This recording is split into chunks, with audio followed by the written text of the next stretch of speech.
to the fetus. But the completeness of the contributions of the fetus to this communication is evidenced by the fact that the blastocyst, that's that first little ball of eggs, is the dynamic force in implantation. It's not mom's body, it's the blastocyst itself which is causing it to implant in the myoendometrium of mom's uterus. And the fetus newborn is even responsible for creating the hormonal milieu that culminates in lactation and then in milk letdown during suckling. Now this is a good all-encompassing slide. What it's saying is this: baby takes control. Even from the time of a little ball of cells, from a moment of implantation into the uterus, to prepping mom's body to make milk so that it can drink it in the future, from soup to nuts, the baby's doing it all. The baby's doing it all. And not mom. That's right. That's it. Kind of took mom down a tiny notch. But there you go. On there. This is it. Here's this blastocyst. And just to remind you, it comes through here and it's going to implant. It's the blastocyst which is going to release all of the chemicals in order for it to implant there. All right. How does a mother's body know that it's pregnant? I mean, how does mom's body even know that it's pregnant? She doesn't know she's pregnant. She doesn't know that for several weeks when suddenly something doesn't happen and they say, oh, maybe I've missed, maybe I'm pregnant. But they don't initially know that they're pregnant. The fetus is responsible for educating mom's body that it's pregnant and maintaining the pregnancy even before she knows that she's pregnant. There. How does this? The maternal recognition of pregnancy, that's inside the body. This arrangement, however, should likely be redesignated as the fetal-induced maternal recognition of pregnancy. There's no doubt there is a maternal recognition of pregnancy, but this recognition of her body, not in her mind, of her body, is invoked by fetal signals. The maternal recognition of pregnancy encompasses a series of processes that culminate in chorionic gonadotropin, HCG. That's a very, very important hormone. In fact, when women do these pregnancy tests and they urinate on this little stick, that little stick is prompted to look for HCG. And if it's there, you get 2 stripes. If it's not, 1 stripe. And that's how those things work. One of those stripes is prepped to see HCG. And that is produced by the trophoblasts. The initial HCG is produced not by mom's body, but by the trophoblasts, and it acts to rescue and maintain the corpus luteum, to promote continued release of progesterone, or progestation hormone. Progestation hormone by the ovary until such a time as the placenta then makes progesterone. Now let me explain that.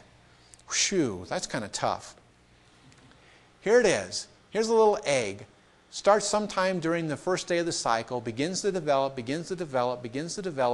and finally becomes very mature, and pop, it is ovulated right there. If fertilization doesn't take place, it's going to regress to just a little ball of tissue. But if fertilization takes place, bet you didn't know this, all of the cells in the ovary which were surrounding that egg, helping it to mature, they are going to form into a new structure inside the ovary called a corpus luteum. Fancy name for new structure. And that corpus luteum is going to do 2 things. It's going to release initially HCG, human chorionic gonadotropin, which is going to help maintain the pregnancy, and then it is going to release the other hormone, which was progesterone. Progesterone has a lot of effects in mom's body so that her uterus will keep the baby going. This corpus luteum is going to initially make the progesterone, but that's under the influence of fetal signals telling it to stay around and make the progesterone. And then eventually the role of making progestationerone is not going to be run by this corpus luteum. It's going to be taken over and made by the placenta. The placenta is going to make that. So, what would be the result if there wasn't a maternal recognition of pregnancy? If it didn't make HCG, if it didn't make progesterone, loss of pregnancy, or possible death of the mother. Once formed, the placenta is a remarkable organ that uniquely is responsible for successful pregnancy. This placenta. Oh boy, look at that long slide. The chemical, that's what I said in medical school. Oh, a long text with no pictures. All right. The chemical impetus for implantation is provided by the trophoblasts in the blastocyst products. Now, you're all familiar with those names already. Those are those initial cells.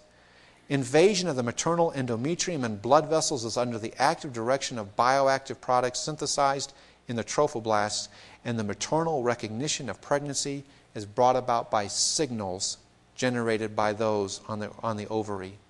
The immunological acceptance of this graft and the maintenance of pregnancy and all of the physiological changes, all of these big bold things, we don't have to read it, all of those are done by this placenta, and it even initiates parturition at the term. It even kicks off the beginning of delivering that baby. The placenta then becomes the command and the control center of overseeing the pregnancy. I bet you didn't know that. It's not just taking oxygen and bringing it to the baby. It's just this chemical factory which is kicking out all kinds of chemicals into mom's body, controlling this and controlling that and making her do all kinds of things. And it's orchestrating the entire pregnancy even up to the time of delivery. And so this is what the obstetrics textbook says. Based on the proposition that the fetus is the dynamic force in the orchestration of the physiological events of pregnancy, the concept clearly emerges that the maternal organism, now that's another phrase I would never use, a pregnancy unit or the host, you don't come in and say, nice to meet you, maternal organism, but the maternal organism, otherwise known as pregnant mom, is constitutively passive, responding to signals emanating from the fetus and the extraembryonic fetal tissues, otherwise known as the